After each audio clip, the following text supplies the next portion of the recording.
Check this out. Hey, everybody, welcome back. It is a brand new edition of The Big Thing Live. So it's me, Kristian Harloff. That's right, me. All by my lonesome. John Roca out this week, but he'll be back. So next week, we look to do our first show from the New York studio. That's right. And we are going to set up the New York studio, and we are going to hopefully do a live show from that Monday episode. So thank you. And by the way, over the weekend, I had to thank everybody. I woke up to a bunch of people who bought some stuff off that Amazon wish list, and we are building it up. We're going to do a document that we're probably going to document the whole thing when we're there. From the second we get on the plane to when we get there, we're going to be kind of showing you guys the new studio, and we'll put that up on Patreon. So thank you to everybody who contributed to that wish list. I always put that as the first thing you see in the description. If you're able to and you want to help out, that's where it goes. We're going to name stuff after people who donated. So there it is. So thanks for joining us here today on the show. We got a lot to talk about. The Apes, man, they're back at the #1 spot. They're back. And so some people I saw were like, oh man, didn't do that well from the amount of money it costs. It was the biggest opening I think in the franchise's history from what I read. So it did pretty damn good. The question is, does it have legs? That's the question. Does it have legs? And we'll get into that. Sigourney Weaver, the icon, according to Jeff Snyder, joining Star Wars for The Mandalorian and Grogu. How do we feel about that? The answer is we feel great about it. But the question is, what role will she do? There's some other stuff, man. Thought it was an interesting tidbit about X-Men 97, where they could use so many different characters, but they couldn't use Deadpool. So we'll talk about that in particular. We'll talk about the Last of Us season 2. There's some set photos that came out that will bring into the conversation and see what we thought thus far of what we see and where it's going to go. How excited we are for that in general. So I don't know, man. That's it today. As I said, it's just gonna be me and you guys. You can put those questions in there now for how it works too. If you're joining us live every week when we do this on Mondays, you throw in a question via super chat, and by the end of the show, once I'm done with all the main topics, I'll make sure I get to every single one. So throw them in there. That's it. If you have anything else you want to talk about, make sure you bring that up. But we have Apple Podcasts, Spotify, anywhere podcasts are found. We've been really growing on Spotify recently. I see people throwing in super chats already, so thank you for that one. And that's it. So let's get to it. It's me today on my lonesome. Here we go.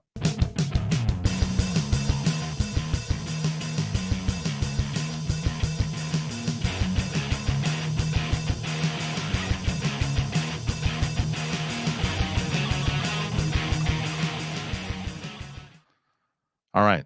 Tell me real quick, did you guys hear the music when that played, by the way, for the big thing music for I don't know what's going on. I don't know what's going on right now. It's really weird. Check. I don't know what the hell's happening. You guys did hear that music. Okay, it's really weird. I don't know why, for some reason, it got all screwy on me. I don't know what that was. I don't know. Bizarre. Anyway. Okay. We got a lot to talk about today. Hope everybody had a good Mother's Day. For sure. Yeah. No audio. Stop with the no audio. The audio's right there. Stop it. You don't have audio again? Don't mess with me. The no audio. We got audio. Stop this. Anyway. So the music is there. That's good. I hope you had a good Mother's Day. You know what I did today? And what I want you guys to know, because it's not now, it's going to be later. I'm going to get into the main topic in just a second here. But for later, as you guys know, you've been part of this, reason we're able to do the shows, the sponsors that we have. But there's one particular sponsor that I had that my wife kept talking about. And I was like, you know what I'm going to do when I'm in the middle of doing this read? I called her in the middle of the air. So listen to it for when I play it later, because she had no idea I was going to call her, and I call her in the middle of it. My wife is like a natural on air. People have been asking, when are you going to put your wife on air? So if you want to hear my wife, she's going to be on during one of the sponsor reads. So there you go. Okay. So let's get to the first story, and let's talk about the Apes, man. Let's do it. Kingdom of the Planet of the Apes. It is the #1 movie this weekend. Everybody, was talking about it, and the question is, how did it do? Well, Box Office Mojo says this.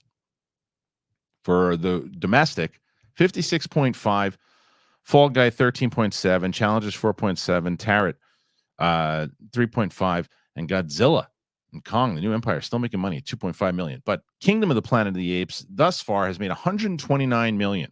So for people who are saying, "Oh, it's bad opening, lost money," 130 million so far. It costs about 150 to make. So with marketing and everything too, it'll probably. I think the question is how much legs will it have, and what I say now is pay attention to what Aquaman did. Right? Granted, a different time. It came out at the end of the year, had more time, less competition, but I think Kingdom of the Planet of the Apes. Overall, the franchise. Let me see what the opening weekend for. I want to say Dawn. I think Dawn of the Planet of the Apes was the biggest one. That I know it made something like was it $700 million worldwide? I mean 710 worldwide. But what did it do opening weekend? Opening weekend did 72. So that's not true. But it had one of the biggest. I think maybe the second. What was in this? The third was it War? The third was War of the Planet of the Apes. The War of the Planet of the Apes. That movie opening weekend did. I'll tell you in a second. 56. So it was right on par with the last one. I mean, it's not bad. Not bad at all. And that movie wound up making 490. So this could be in par to do it between 400 and 500 if it sticks. This is post pandemic.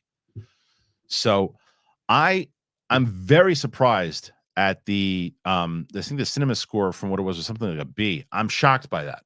I thought there's some movies sometimes that get this praise from the same people over and over again that said, this movie's okay. I'm like, what are you talking about? As opposed to some of the crap that people give these passes. That was wonderful. That's the same thing I've seen a million times over. That was wonderful. This is a good movie.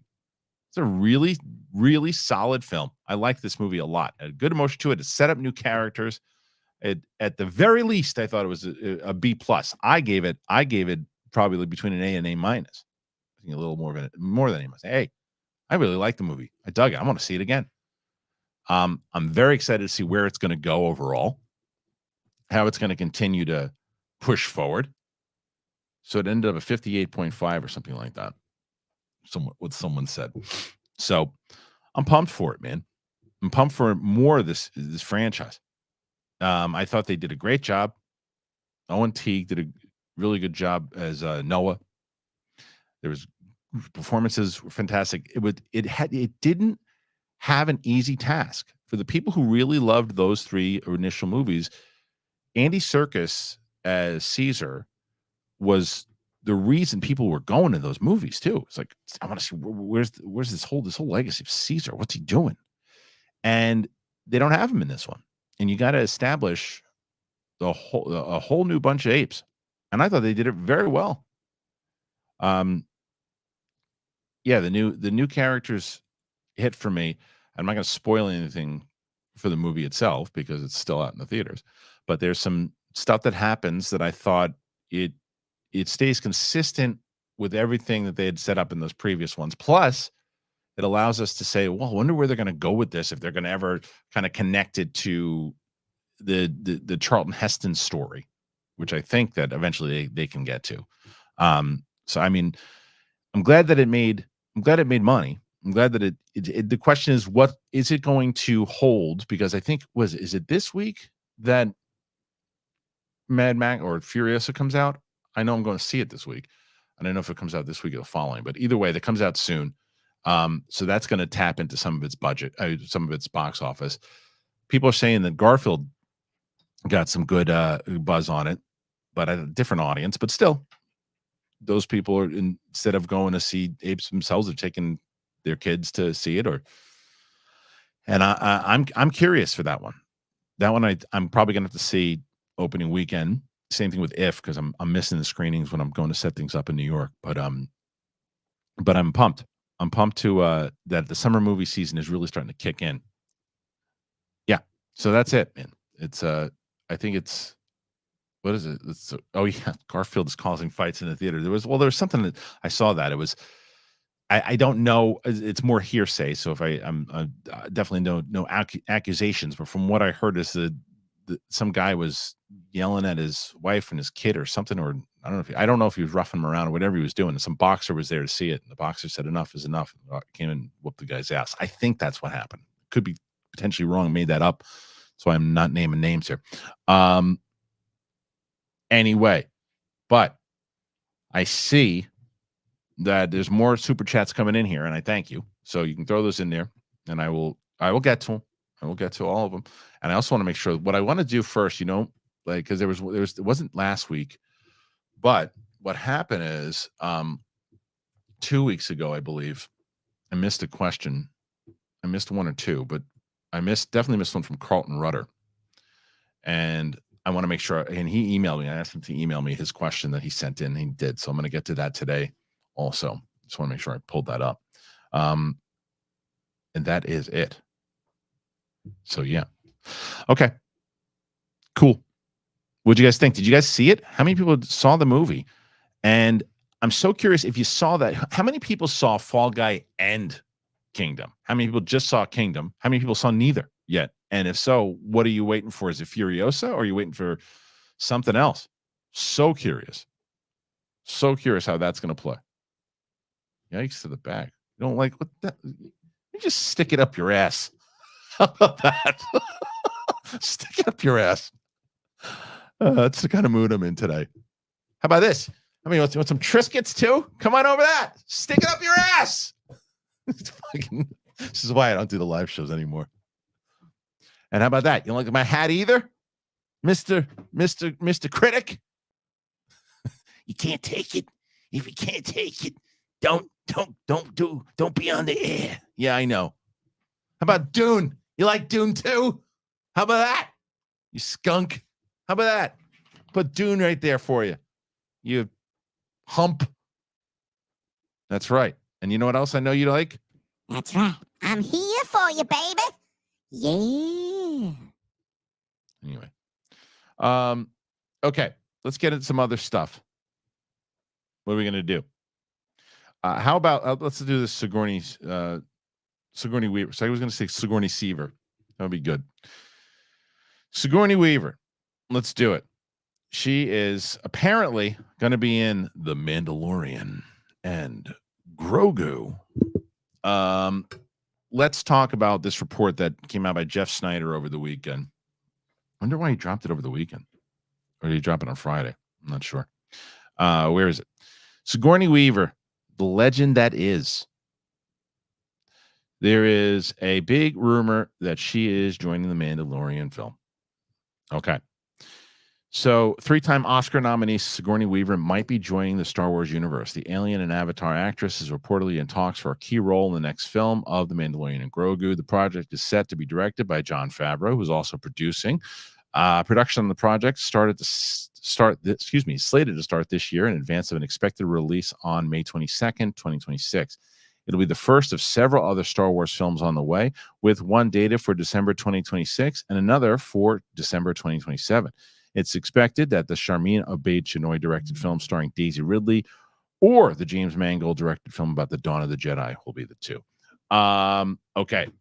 I mean, this is a no-brainer, right? You get Sigourney Weaver, and it's like, yeah, sign me up right away, of course. Who don't want that? Who doesn't want that? Absolutely. You get Ripley to be in. She's one of the. I tell you what, that if Katie Sackhoff winds up joining that movie, she's gonna lose her mind because that's one of her like big inspirations. So I'd love to see that. But man, Sigourney Weaver joining, yeah, that's a great call. The question is like, what will she do? And we don't know anything about that story. It's easy you can predict anything as far as what she would potentially do, could do. You could see it being part of the new government of the new republic. You could see her being like a Mon Mothma type. You could see her being a kind of chiseled old vet in the bounty hunter scene. You could see her. I mean, she could do anything. She could do anything. So I think I'd rather see her. I'd like to see her in that role where the kind of like the Mon Mothma type thing. That'd be cool. I mean, anything that she's going to do. What are you going to? I just hope she's not underutilized. I should say. I hope they use her, and it's Jon Favreau. He's going to use it for full ability. But he's like, yeah, I got Sigourney freaking Weaver to be in this thing now. You give her a big role. And I thought she had a good role in what she did in Avatar, and the way they continue to use her over in Avatar. I think that'd be sweet. I'm excited to see it. I think it's a very solid role, good casting to especially get us kind of hyped up for it. And I wonder what kind of cast they're going to put together overall. If Sigourney Weaver is kind of the first big name to join that movie, right? Because Pedro Pascal obviously is the voice, but he's not going to really be in the movie. He's going to be voicing. Maybe he does like a couple camera helmet comes off a few different times, but for the most part, he's not going to be it's going to be Brendan Wayne who's going to be doing the majority of it. And Sigourney Weaver might have a more massive role than we even think. So I love this. I think this is great. Really, that's interesting too. Someone said it could be Bo's mom. I mean, maybe. I mean, Katie would lose it if that was the case. So yeah, I mean, this is great. Love this. Okay. So I told you guys we're going to move on to a few more things. I want to get to your questions earlier today too, but we got a lot to talk about. We got the Deadpool stuff. We got the Last of Us stuff. But I told you guys a little bit beforehand. I talked to you about Mother's Day was over the weekend, and I was doing as I was going over the sponsors today. I was like, I'm just going to call my wife in the middle of it and see what she says. So my wife is going to be in one of these, and I'll show you. But I'm going to tell you both about AG1, and I'm going to tell you about Mack Weldon. Here you go. Let's talk about our sponsors today, AG1. I have to have a supplement that has high quality, and that is why for the last 3 years now, I've been drinking AG1. Unlike many supplement brands, AG1 conducts relentless testing to set the standard for purity and potency. It's because quality for AG1, it's not a buzzword. It's a commitment, and it is backed by expert-led scientific research, high-quality ingredients, industry-leading manufacturing, and rigorous testing. Each step of the process, AG1 goes above and beyond industry standards. I know that. I can definitely trust every time and every scoop that is AG1. They obsess over product quality. They obsess over it. That's great. The standards of manufacturing partners and sustainable practices is all super important to them. I take care of my health, and the reason why is because it shouldn't be complicated, and AG1 simplifies this by making it so there aren't a million different pills and capsules to keep track of. Just one scoop of AG1, you mix it in water every day. The ingredients are heavily researched for efficiency and quality, and I love that every scoop also includes vitamin C and zinc to support my immune health. Partner with AG1 for so long because they make such a high-quality product that I genuinely look forward to drinking every day. So if you want to replace your multivitamin and more, start with AG1. Try AG1. You get a free 1-year supply of vitamin D3 and K2 and 5 free AG1 travel packs with your first subscription at drinkag1.com/bigthing. That's drinkag1.com/bigthing. Check it out. Okay, so I love Mack Weldon. I have been obsessed with them. And I'm not even going to tell my wife. I'm going to call my wife right now just to show you guys how much I love Mack Weldon. Here you go. Hey. Just call me? I did. So I'm telling the audience about Mack Weldon. I want you to say a few words about what you've noticed so far with me wearing Mack Weldon. They fit your body really well. Flattering. The materials that they use are high quality. They're well made, not cheap. See? They're just really flattering to a man's physique, and especially yours. Yeah, well, these are classy. This looks classy. It makes you feel good. It's the fit's good. I feel good when I'm wearing them. I get a confidence boost when I'm wearing them, and it's like it's not flashy. It's just like it's classic, and it feels like it's always in style. Yeah, they are. They're classic pieces. They're like staple pieces. And it's regular. It looks like regular clothes, but they just look better. I mean, like they had that. They gave me some sweatpants. They gave me that polo. Those pants that I really like those pants. I think it's really great for the casual professional. Yes. Who doesn't want to be just you know, really like ragged jeans and t-shirt, but still kind of casual and comfortable. It's a good for the casual professional. So it's not fancy and it's not overdressed, but it's still, you don't want to look like you rolled out of bed. Yeah, well, there you go. All right, thank you, honey. Bye. She had no idea I was going to do that, and that's what she said. So if you guys, you want to get a timeless look with modern comfort from Mack Weldon, you got to go to MackWeldon.com and get 20% off your first order. But you got to use that code BIGTHING. Mack Weldon, MackWeldon.com. Use that promo code BIGTHING. You will thank me. I'm telling you, I love Mack Weldon. I'm going to be shopping at Mack Weldon for a very, very, very, very long time. I promise you that. All right. So thank you to both AG1 and Mack Weldon. Told you, my wife, I knew it. I knew I had to come because my wife has kept complimenting me on Mack Weldon. And I was like, I'm gonna just like surprise. I let her. She's so good. And now she just naturally talks about these things. And I was like, I know she loves it. So I'm just gonna have it. Get yourself something from Mack Weldon, and obviously AG1, but get yourself something from Mack Weldon like today. I'm obsessed with them. I'm obsessed, and I want them to be part of this show for the next 20 years, for as long as I'm doing this show. I want them to be part of this as well as AG1. So, thank you. This is Dune 2. That's what that is. Okay. All right. So we got more stuff to talk about. I see that the super chats are coming in, and today's your opportunity, man. It's me, my lonesome. So if there's stuff that you want to start throwing in there and asking questions about, do it now, and then we'll get to it. We'll get to all the topics today. Let's do it. What else we got? We have these. The other thing I wanted to talk about was, this one. So I'm getting into Shogun right now. I'm like about 3 episodes in. Really enjoy it. And we had this story the other day about Shogun season 2, and they were like, no, that probably just can't happen because of the books, and this is not going to happen. But apparently that's not true. Apparently there is going to be a potential season 2.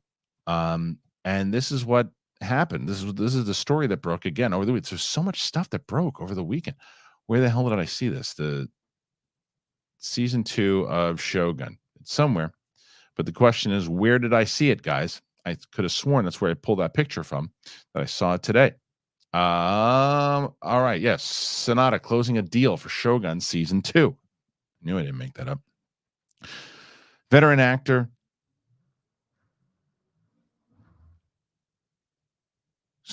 Veteran acting icon. Hiroki Sanada has reportedly closed the deal to return as Lord Yoshi Torinaga for a second season of FX's highly acclaimed period series Shogun. Reports Deadline. Elements are reportedly still being worked on and other deals are being finalized in an effort to continue this series in the wake of its commercial and critical success. Securing the actor has been considered crucial to those plans. There is a deadline to all this as Emmy submissions are coming up, and the outcome of these deals will determine whether the series can be considered for either limited or a drama series category. Limited series is highly contentious this year, but drama series competition is lighter than usual. However, not all the pieces are in place for a second installment, as yet with Sonata's deal said to be a great start. The other obvious question is the story, is what they say. The recent 10-episode run was based on James Clavell's iconic novel, but Clavell never wrote a direct sequel. His other works like Taipan, Kaijin, King Rat, and Noble House are set centuries later with different characters. The recent series was 6 years in the making across multiple continents and FX's most expensive series to date.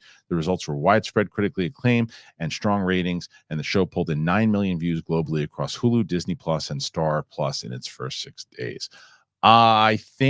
I'll tell you this, I really like this show a lot. I think this could be a big mistake.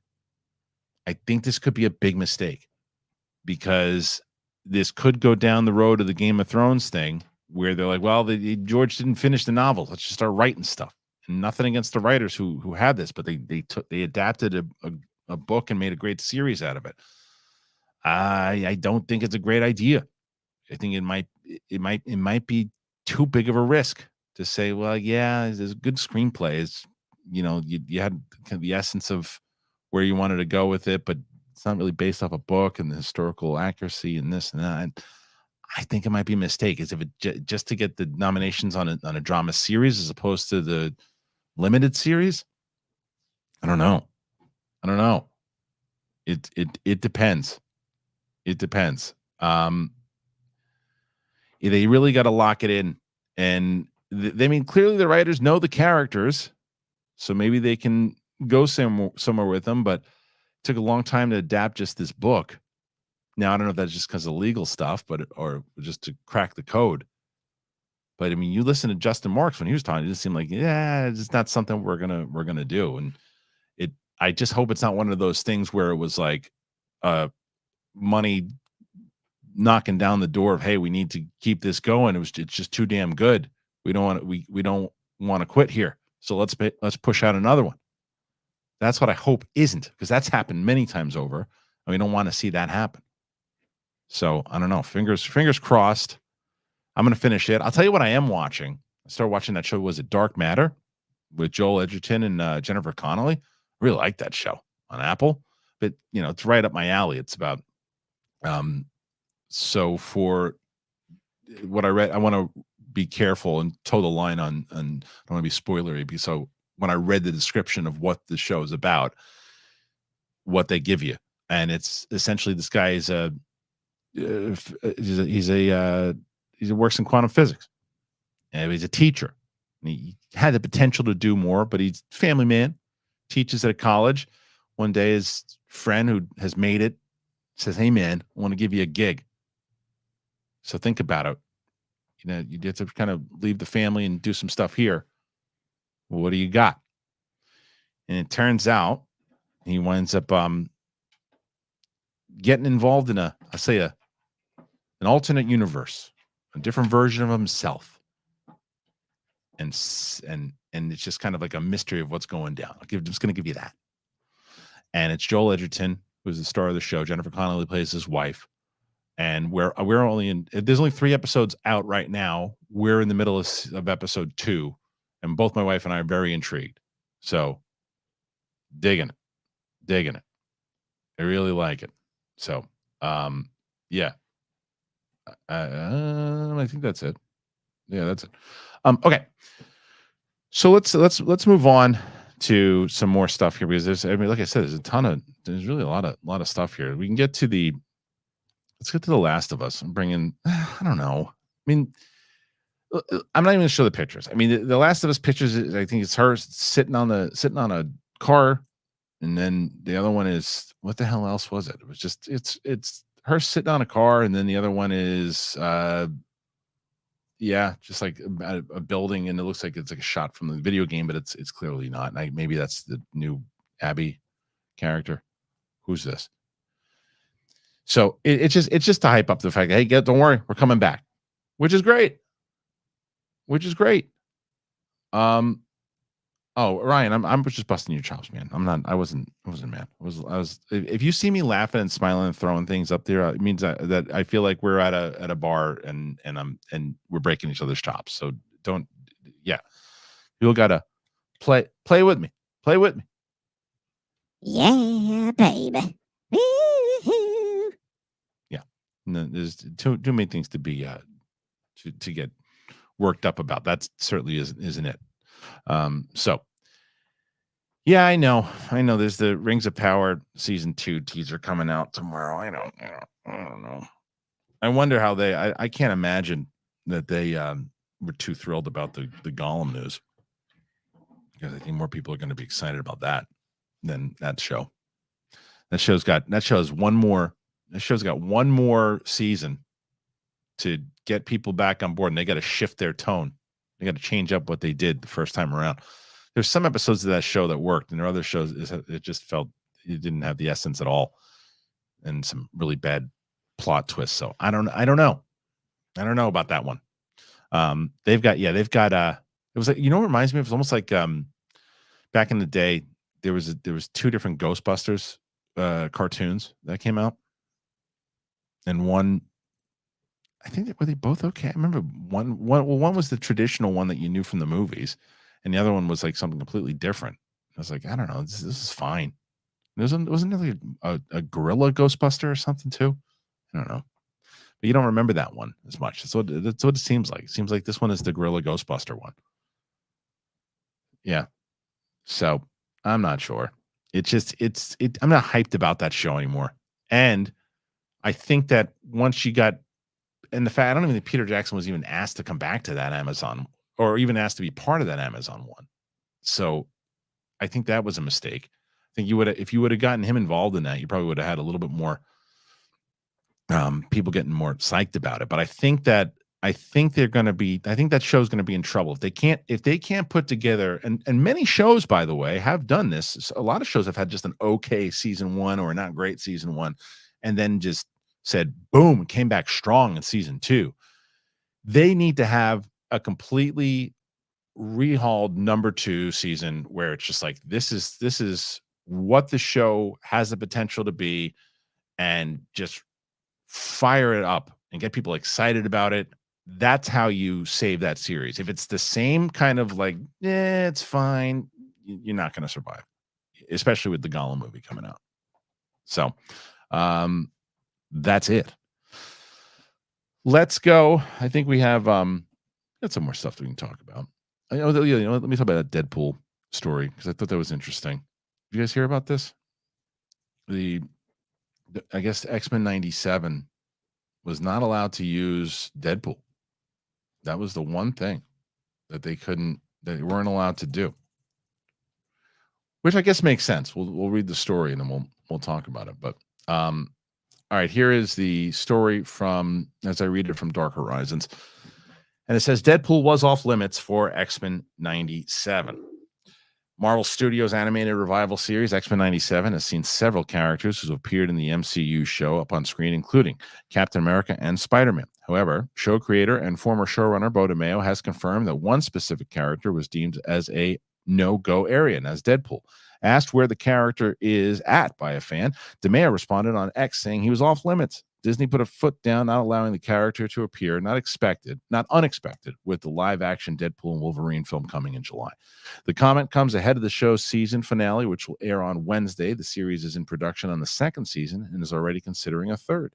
2 months on since he was fired from the series, it is still not clear why DeMeo was let go, with details under wraps. Producer Brad Winderbaum added to EW that DeMeo's exit was more of a we parted ways situation. I don't know about that. We parted ways 2 days before. We parted ways, I guess. Hey, listen, we found this thing out. It's not good. What do you think? I agree. We don't want to say anything publicly about it. We think we should just kind of shake hands and you could kind of do your own thing and we won't mention it. I agree. Okay. So we're going to part ways. You're not going to say anything? Nope. You? No. Okay. We agree to part ways? We agree. Well, I'll be positive on Twitter and I won't say anything bad about you guys either. Okay. We won't mention this. We'll pretend it never happened. See ya. That's what it seems like. Because if he felt like he was wrongfully let go, he would have said something 2 days before the premiere came out. And it could be one of those things where if he was talking about how it was wrongfully this, wrongfully that, then Disney comes back and goes, well, no, this is what happened. Neither one of them has said anything. That leads me to believe that something pretty bad happened or something not great happened. And they went, you say nothing. You don't say nothing. Let's agree to part ways. So that could be factual, but I don't know. That's why I say to people when they go, well, wait a minute. When this person did that, I don't know. Seems a little double standard to me. It's like, you don't know what happened. If it turns out it's just an OnlyFans thing, then yes, I agree with you. But you can't say that until you know what happened. And I don't think we ever will. Oh. What did Snyder say? Snyder say something? Yeah, but just the OnlyFans, you can't fire somebody for an OnlyFans. If that's why, if you did that, if you fired him for an OnlyFans, and then he would rightfully be able to say, they got rid of me because of this, because of my OnlyFans. That's why they got rid of me. And he would get so much support from people going, what are you talking about? Just from his personal thing, and then that's why you're getting rid of him? There's no way that's the only reason. There's no way. But anyway, that's not what we're talking about. We're talking about Deadpool. Makes sense that they wouldn't want him to use Deadpool with Deadpool being, they want the first time you see Deadpool in the new Disney era to be in Deadpool and Wolverine. And they don't want any references. They don't want anything else to. And plus the fact Ryan Reynolds is probably, and rightfully so, very protective of the character right now and what he was able to do and bring the character in to the, the first time he played him was in that stupid movie that wasn't very good, but then he wound up playing him in Deadpool 1 because he was able to get the control that he wanted. And he's very protective, rightfully so, on the character. So he's probably like, nah, they're probably using well in X-Men 87. That's fine. But we want Deadpool and Wolverine to be the first time we ever do Disney Marvel stuff at all. So it makes sense. And it's fine. The show has been using who they're going to use, and they've been doing it pretty damn well. So I think it works. That's it. All right. So I'll tell you what we're going to do. I'm trying to think if there's any other topics that are really pressing right now. Like, we got to talk about this. Otherwise, what the hell are we doing? I think that's it. I think that's the big stuff to talk about. And then I want to get to your questions. So we'll do that. Let's do it. I'm gonna tell you guys about 2 more peeps, and then we'll get to the questions. So if you have any questions you want to send them in now, and we'll get to them. We got a lot to talk about. You want to break some bad habits? Try this. Let's talk about some habits, because you guys know you got some habits, and there's nothing better than beating a bad habit with a good habit. And we've talked about Fume before. You guys know we've talked about Fume. We've had Fume on, and we're glad that they are back. It's great. And Mark Riley is the one who's really been talking this thing up, and I can't wait for him to talk about it even more so on the show when he's on for UAP. And he's just talking about how flavorful it was, better than he thought. It feels very fresh, and it's like a refreshing herbal tea, but if it was vapor. You can look at like sticky soda. It's got it's really good. It's well weighted. It's perfectly balanced. It's extremely fun to fidget with, and it really, look at the wood itself. It's great. You can start the year off right with the good habit by going to tryfume.com/bigthing and getting the journey pack today. Fume is giving listeners to the show 10% off when they use that code BIGTHING to help make starting the good habit much easier, because you get it. Instead of bad, Fume is good. It's a habit that you're free to enjoy, and makes replacing your bad habit easy. It comes with adjustable airflow dial, and it's designed with movable parts. It's great. They use flavored air instead of vapor. Fume is completely natural, by the way, instead of electronics. And this is the reason why I decided, people are like, well, why would you get involved with something like this? Why? Because they don't use harmful chemicals. They use delicious flavors, and that's why I got involved. Fume work. Let me tell you guys about Nutrafol. I'm going to tell you guys about Nutrafol. I'm very excited to tell you about Nutrafol. I've told you about Nutrafol many times over, and I've gotten people, and Nutrafol even said, like, we're back because the audience is listening, and they're checking it out, and it's working. Because if you didn't know, did you know that 80% of men are going to experience hair thinning in their lifetime? Because it's normal.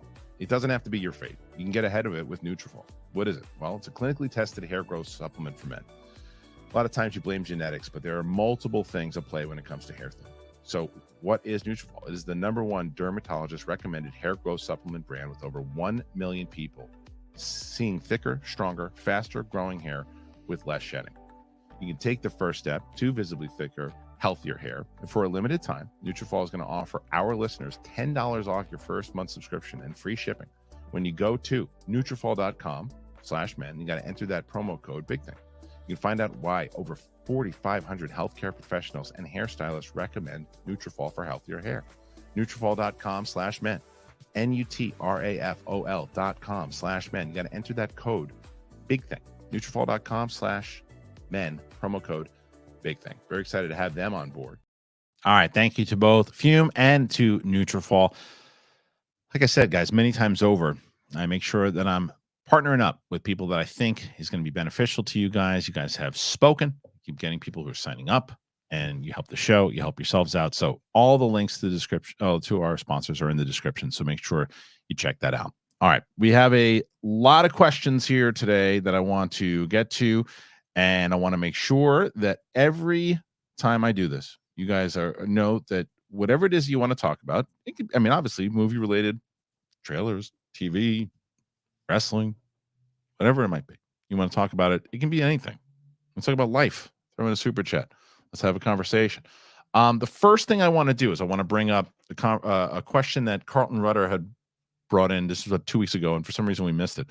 And he said, London Calling, who were your screen crushes when you were growing up? I think we talked about this. I did bring this one up. I did. Who were your screen crushes when you were growing up? Mine were Phoebe Cates, Heather Thomas, and Christy Brinkley. Mine was definitely like Alyssa Milano and Julia Roberts. Those were the two.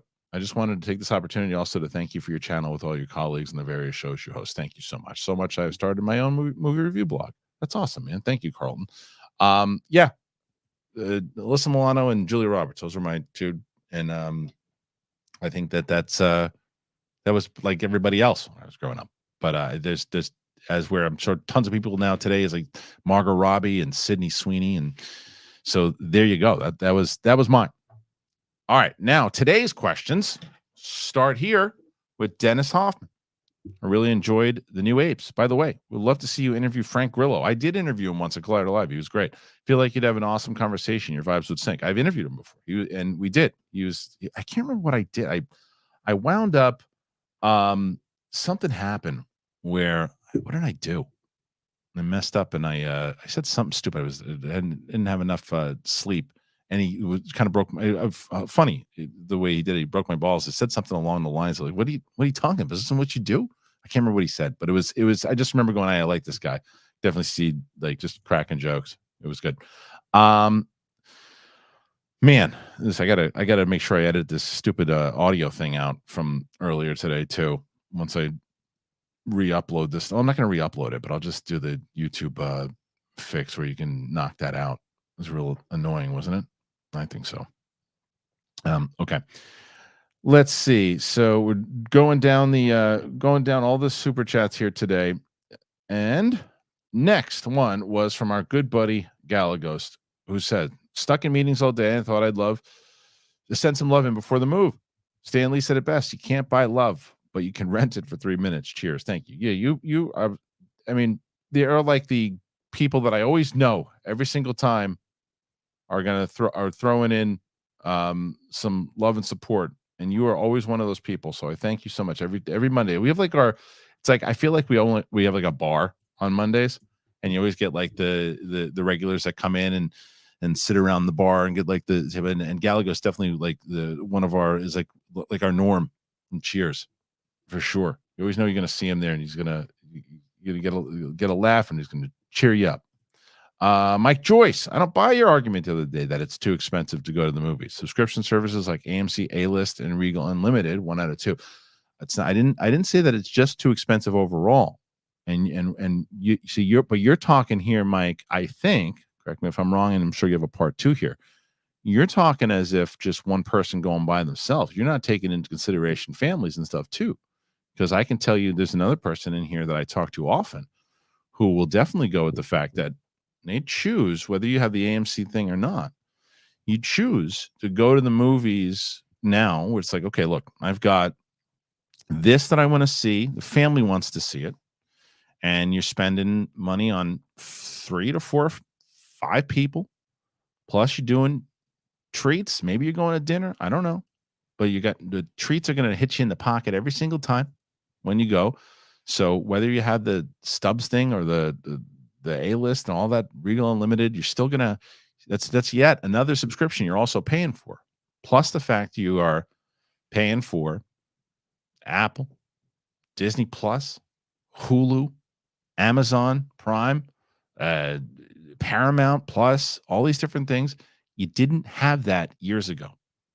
Because when it's like, hey, this new show and the shows that the quality of shows that they put out now on these, whether the show I just mentioned on Apple and those shows, if you were like, hey, I could go see a movie that I don't really know about and spend, like, let's say Fall Guy, if you're the casual viewer and going, that probably be out in the next 2 or 3 months on TV or streaming, we can wait. or we can just watch that new show that we're going to start. You want to go out? And plus, the other thing that does add to it is people are horrible at movie theaters now. I mean, horrible, even worse than it used to be. Horrible. It's so bad how bad people are at the movie theaters. Like etiquette is just it's gotten worse and worse and worse.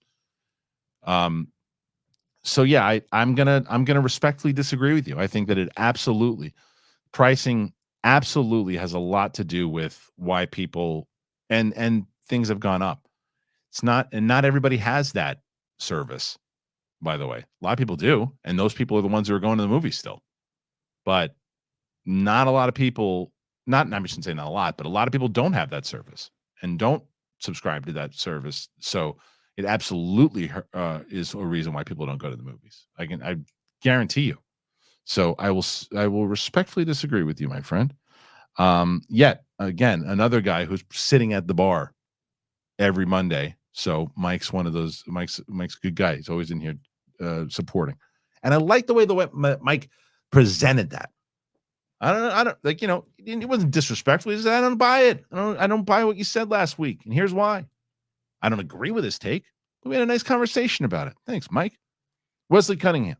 How this Ape series has been handled by this producers is special. Yep, one film at a time, character focused, not relying on a roadmap of sequels and spinoffs for each other to feel like a complete story. Could not agree more. That's why I was so surprised at that B score. I mean, some of the junk that's come out that's gotten better reviews than that. I mean, I want to tell you. Let me see. I want to see what did the Marvels wind up getting? What did the Marvels do on Rotten Tomatoes? Let me see. Marvels on Rotten Tomatoes, because I know. Okay, good. Not a great one. 62%. So that wouldn't be a good example. But I guess maybe the people I saw raving about it, as opposed to the people who just this one's okay. The Apes movie, Kingdom. The Planet of the Apes. I'm going to see what that is right now on Rotten Tomatoes. That's 80% on Rotten Tomatoes. So, I thought it was a good movie. Anyway, so yeah, I agree with you. I like how they have presented this overall, and it's set up for, I think, a total of, they want to do like 8 films or 9 films. I think they said. I think a total of like 9 films is what they want to do. Mike Joyce following up. Make it pretty cheap to see movies. People don't have to buy food at the theater too, and ticket prices only seem to be expensive in major cities. I don't agree with you, Mike. Prices have gone up everywhere. People do wind up getting. You don't have to buy snacks, but people do. It's where the theaters make their money, and not everybody has that service. So again, respectfully disagree, my friend. Okay, we're gonna keep moving on here.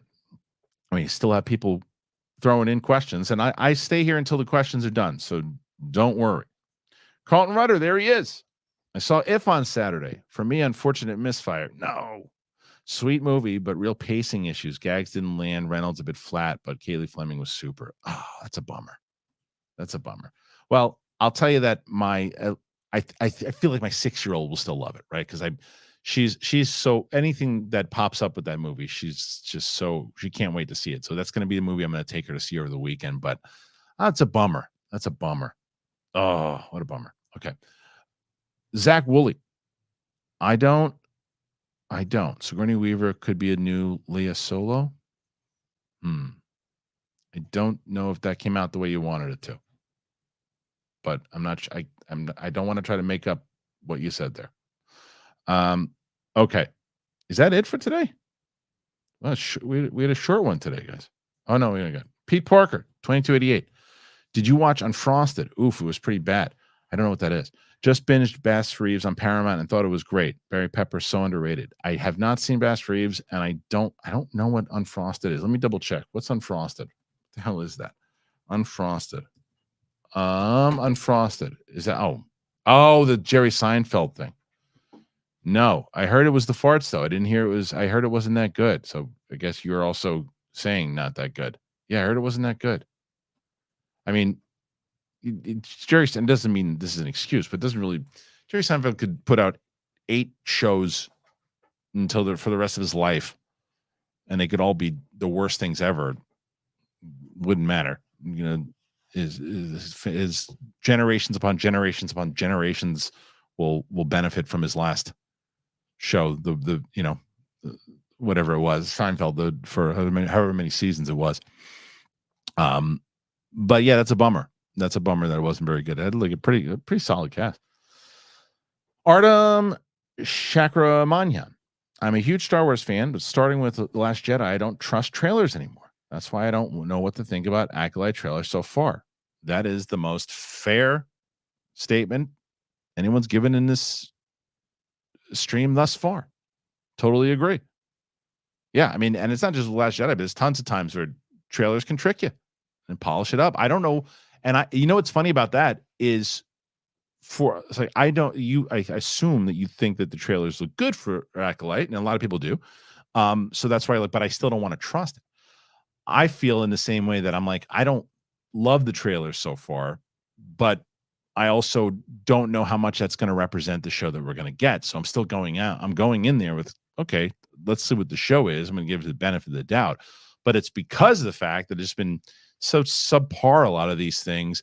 And a lot of the Star Wars stuff, unfortunately, gets worse with age than better. There's a couple times, like there was a few times when I was watching, okay, it wasn't that bad. And then the more you watch it, it gets worse. Although I think Rogue One is not that. Rogue One to me got better and better and better. And I think Rogue One is easily the best thing that they've done since movie wise is the best thing that they've done since the original trilogy. And yeah, for sure. I think The Force Awakens, as I mentioned, I liked a lot when it came out, and I still think it's a good movie. But the problem is I just know where it goes afterwards, and just kind of like it just kind of a bummer to watch.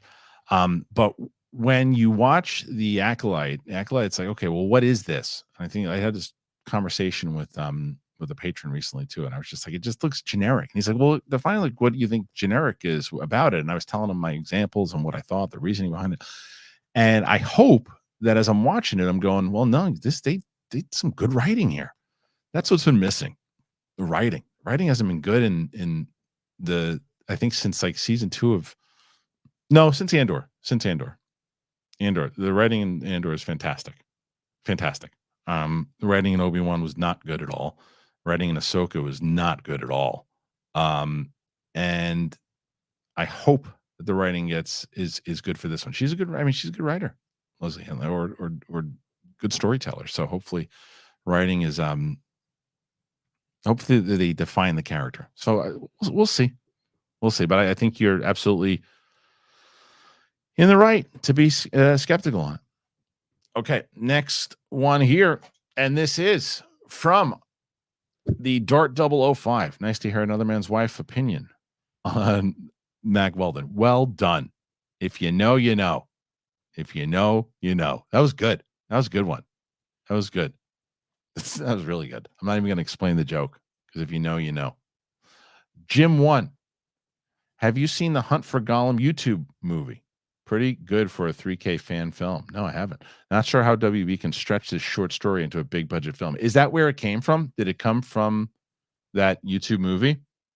I don't know where it's going to come. I don't know how they're going to do it. But I mean, that's the thing. If they have it from Peter Jackson, then maybe.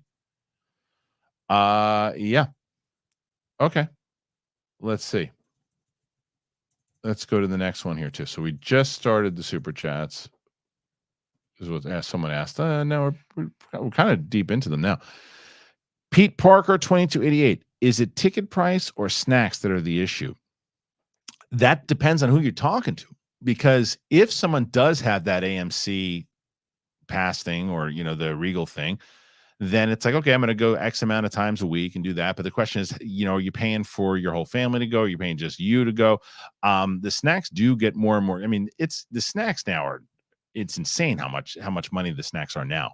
But I think that the snacks too are usually what are going to be the main issue for people if they have that pass thing. So that would be my guess. Renee Reyes. Happy Monday, Kristian. I saw Apes movie over the weekend. I like the movie and interested in the story they want to tell, but I still like the other 3 movies before. It's hard to replace Caesar. Apes. I think that's more than fair. I don't think that I'm ready to say that I would probably, if I'm going to rank them, I think Mike Vogel from Geek Buddies just ranked them the other day, and I think that I was completely on the same page as he was.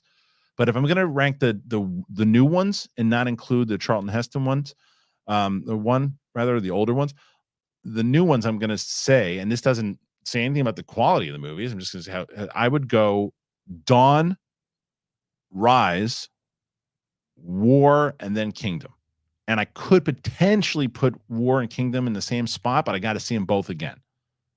But yeah, so I absolutely agree. And the other thing that is unfair to Kingdom is that we spent 3 movies with Caesar, right? We've only spent 1 with Noah. So we don't know the progression of where Noah is going to go and where the rest of this story is going to go. What I would say is if they get to,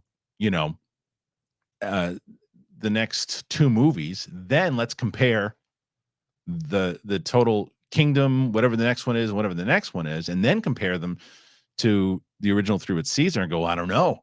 That second one was pretty damn good. Is that as good as Dawn? I don't know. Because remember, when Rise came out, nobody was like losing their minds with Rise. I remember having a conversation with Ethan Irwin and I was like, I'm excited to see where they're going to go with this. And that was like a surprise movie. People weren't psyched for that one. People were much psyched for Dawn because of what Rise did. So, I'm curious to see, and I hope they continue because I really like these movies a lot. Okay, next one. Mirror Domains. Loved your reactions to House of the Dragon. Are you going to do them for season 2 next month? Keep up the good work. Thank you for the kind words. I actually do think I'm going to do them for those. I pick and choose which ones I'm going to do actual reactions to the full episodes to, because they cost money for the editor. They take a lot of time. And if you guys tell me if you want them or not through clicking on the videos. And if they don't do well, they're not worth doing, because I can watch them and do reviews of them. But those were good ones to do. So I'll probably wind up doing those again and giving it a shot for that season for sure. Okay. Is that it now? I think, I don't know yet. Could be it. Might be it. No, there's a couple more. Sorry. Mad Sinister Macau. Would love to see you interview Anthony Starr, but during the interview, he shows up as Homelander. Yeah, I don't think I'm going to be able to do that. Also, Jedi Kai Ademundi from Star Wars snores Viagra. He might. I look, Anthony Starr is my one that I would absolutely love to interview. I think you know what movie he was really good in that I haven't even mentioned when I mentioned the movie was The Covenant. He was in The Covenant for I don't want to say small role, but smaller role, and he was great in it. He was great. So he's someone I wish would get more stuff. I know that he's kind of busy with the things that he's with the Boys universe right now, but I hope he does other things as well, because he's great, and I would love to interview him. Absolutely would love to. I did see that someone wrote about the new Agatha title. I think they're doing a thing now where like they do new Agatha title. It's probably, I saw someone else write this. Probably the episode titles. I don't know. I'm not very excited for that show. Wicked Art. I'm going to go see Apes this weekend, and I will be saving money because my family doesn't want to see it, but I enjoy the hell out of it myself. 2 pages left on issue number 5. Keep up the great work. So Wicked Art, if you don't know, does the Capes and Cows comic books for Patreon, and people have bought hard copies of them, and they're amazing. I've got some. I'm going to be hanging them up in the new studio. But he's an example, right? So he's going to save money because he's going to see it by himself. He's not taking his family and he's like, okay, fine, let's go see it by myself, and I don't have to spend the money on a movie that my family doesn't want to see. So going back to Mike's point, that if you're going by yourself, easier to do. And I'm sure that if Wicked Art didn't have his lovely family, he'd probably see more movies in the same way that, I probably, it's very hard for me if I don't get to the screenings, to see movies by myself, to see movies just like normally, unless I'm taking like my 6-year-old or my 12-year-old to go see a movie. It's hard for me to just go, okay, well, I missed a movie. I'm going to go see it now in the theater. It's hard for me to do. Okay, let's see. We're at a bar. What's your go-to drink? This is from Renee Reyes, by the way.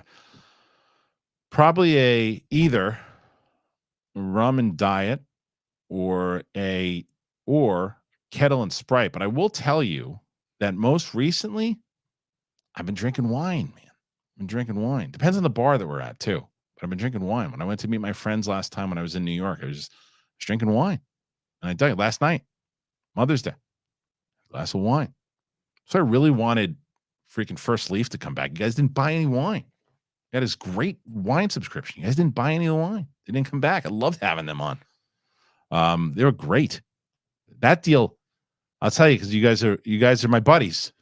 You blew it with that one. Because that was a great deal. But yeah, I've been drinking a lot of wine. Let's see. Next one. Zach Woolley. Sorry. That was supposed to say, do you think she could be the new Layer? I don't know, Zach. I don't know if it's working out for you today. The new Layer? New player? Or are you messing with me? Sorry, that was supposed to say, do you think she could be the new Jedi? I don't know. Zach, I'm trying, man. I'm trying. Okay, what else we got? Got another Mad Sinister McCall. Is a leaf blower on your Amazon wish list? No, I will tell you, man. I was so shocked with how many people got some stuff from that wish list. We, like I told you over the weekend, I told Brett, I was like, yeah, we're gonna have a good start with this wish list. We got some stuff. The studio's gonna look sick. Can't wait. So we're gonna be setting up, and we'll give you guys again, for people on Patreon, you'll see the kind of build out as we do it. But leaf blower is not in the cards, I don't think, right now. Yeah, look, this is someone, Ed Haskell says he's AMC premiere, and still a large popcorn and a soda is like $18. It's like $20 every time you go to the movies. So it's not cheap, man. So that's it. Okay. Keeping it going. All right.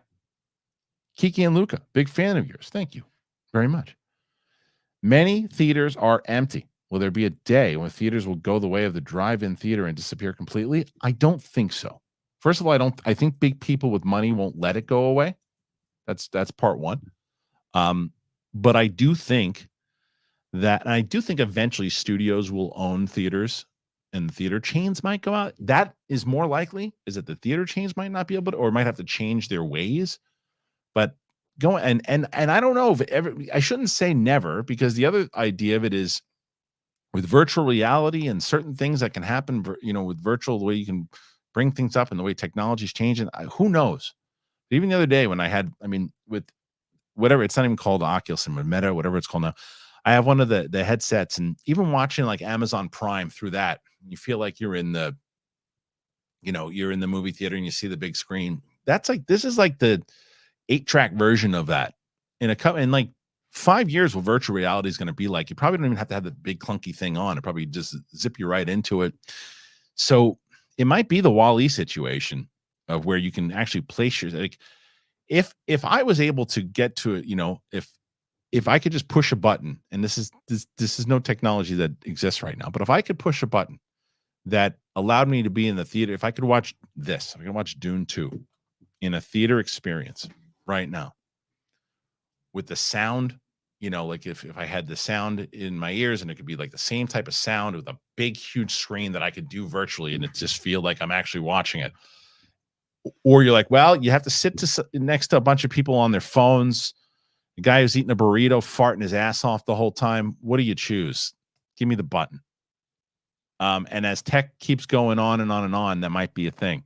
I don't know. But I don't think it'll go away, because I think the theater experience for certain movies are just too needed. Speaking of Dune, like, I had to see Dune in the big screen. I was so mad at myself that I took this stupid stance that I didn't need to see it. I mean, it was during the pandemic, and I probably still wouldn't have gone. But like, I was like, nah, I don't need to. I could just watch this stuff at home now. The day in stuff. I can just watch movies at home. I don't need to see it. The theater experience is the theater experience. So I don't know. Luke Skywanker, what's up, buddy? In your opinion, what's the greatest R-rated movie ever made? Well, what are the greatest movies ever made? What is the greatest movie ever made? I guess that's so hard to say. I mean, I can tell you, like, the movies that pop up in my mind are, the standard answers: Empire Strikes Back, Godfather 2, like Eternal Sunshine of the Spotless Mind is one of my favorites. I think it's kind of perfect. Inception is a great one too. There's so many different movies that pop into my head, so I can't say what the greatest is. Plus the fact it's like I that's why I always think it's so silly when people argue with each other about like, how if you think a movie is stupid and you yell at somebody for it. It's like we don't watch movies the same. My experiences in my life make me look at movies differently than you do because you've had different experiences in your life. And there's certain things that a character says that you relate to in your memory that reminds you of something that someone said or you can relate to, or there's certain ways and dreams that you've had that makes you think about a particular thing that resonates more with you, and ambitions and things that you had and creative things. It just goes on and on and on about why you like movies and why I like movies. And we might have similar interests, why we might have a similar interest in, a particular movie, but it's like, yeah, it's so your favorite movie or what you think is the best might be on the same page as me, but it might be completely different. So yeah, it's just hard. It's hard to say when that question comes up, but those are the first ones I think of. Jim 1, Hunt for Gollum is based on a chapter early in the Fellowship of the Ring when Aragorn and Gandalf try to find Gollum, but we already know Sauron got to him first. Ah, I see. Okay. Well, I wonder how they're going to play with that. Are they going to? So does that mean they're going to bring Aragorn and Ian McKellen back? I mean, that's interesting to do a full movie out of that, if that's the case. Huh? I don't know. Is that it? Oh yeah, Braveheart. That's one of the. That's up there too. That's right. No, there's more. Artem Shakarmanian. I'm definitely not saying your name right, and I apologize. I went to the movies last week and paid for 4 people with snacks and drinks, and I paid $120. I know. That's what I mean. $120 to go see the movies. It's like money is a major issue. I love you, Mike, but money is a major issue. And whether you have that pass or not, it's a major issue. You might have self-control and say, you know what? I'm just going to the movies today. I ain't buying snacks. I'm not paying for parking. I'm walking to the movies. I ain't doing nothing except going to see this movie for this thing that I pay for every month. But you're still paying for that every month. So, yeah, it's a thing. It's a thing. I'm trying to see if that was the last one or not. I think that was the last one, guys. So, unless there's anything else that you guys want to talk about today, I think that's it. That's today's show. It's a shorter show, and like I said, Roku will be back, so the way it's working here today, or this week rather, is that so Riley and I will do a show for UAP Tuesday tomorrow. Wednesday, I'm gonna try to do a virtual show with Mike and Steph, but if I can't, then Brett and I are gonna try to do a on the road show. Thursday, Brett and I would definitely be doing an on the road show. And then Friday, I'm going to try to do a show with Coy and Winston from New York. And then Monday we'll be back with Roka and myself next week. So there's a lot moving. There's a lot moving right now. And so everybody who contributed to that Amazon wish list, thank you. Oh, there we go. Unknown D, any advice for reactions? So those are always the toughest, right? So if you're doing reactions in general to like trailers, then it's the same. Like, this is my advice. You talk to other people. I don't know what they're going to tell you, but for me, I would much rather watch a trailer like this. Okay. If that's my reaction, then to do, whoa, huh? When it's not real. Yeah. It's like, it's so fake. It's like, it's not real. And it's I don't suggest doing, because I feel like if you're overdoing, I would rather someone go, oh, boring reaction. All you do was look at him. Like, yeah, that's the response that it elicited for me. That was it. If you're doing an out of the theater reaction, give your first thoughts when you pop out there, start walking. Hey man, look, blah, blah, blah, just do it. Just whatever comes to mind. Have some fun. And that's, to me, that's the beauty of that one, is that when people go, oh, that's just the stupidest comment I got on the reactions. It's essentially a review. No, it's not. A review is when you sit down for like 4 to 6 minutes and really go over it and start to break it down. Just your initial thoughts are like, I thought this was good. And this, that's not a review. It's just your first, like, that's my reaction when I came out of the theater. Like, what was your reaction when you heard that? Well, my reaction when I heard that is this, and this. Breaking down a full thing is a review. Now, reviews, if you do that, the advice to that is be yourself. Do what you got to do as far as be authentic. Same thing that I was saying with the reactions. And that's if you're doing like the other thing, like the House of the Dragon reactions, when you're doing those videos, it's all goes back to the same thing I'm saying. Just be authentic. That's it. So I think that's all. But yeah. Oh yeah. So what's hilarious is that so we've done these so Galaxy Geeks, who's helped out with a lot of our shorts and a lot of the things that you've seen. He's been Luke over there has just been so helpful with that stuff. Is that we did these elemental shorts, and I've talked about this beforehand. And Brett, we did just a regular reaction, and then Luke broke it down into a short. And it's the stupidest thing. Brett like is literally looking at this thing, and we've talked about this before, but he's looking at it, he goes, 1.2 million views or something stupid. It's so stupid. And I don't know how that works. I don't know how the algorithm works. I have no idea. Anyway, okay. So as I was saying before, we'll have our stuff. We're going to see, Brett and I are actually going to see Furiosa. We're going to see it in New York. So we will have our first out of the theater reaction from New York, which is going to be great. And then that's it. So, and let me know what in the comments, what'd you think of my wife's my wife's Mac Weldon read? I thought she was great. Talk about authentic.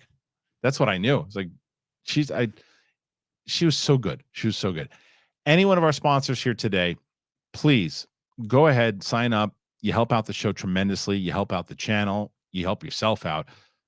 Get yourself something Mac Weldon. You will thank me. It is one of the best companies I've ever tried. I love Mac Weldon. Really, really do. They're so it is like my go-to. They're like my go-to clothing thing now. I really, really love them. So check it out. Okay. Thanks everybody. Appreciate you. See you later.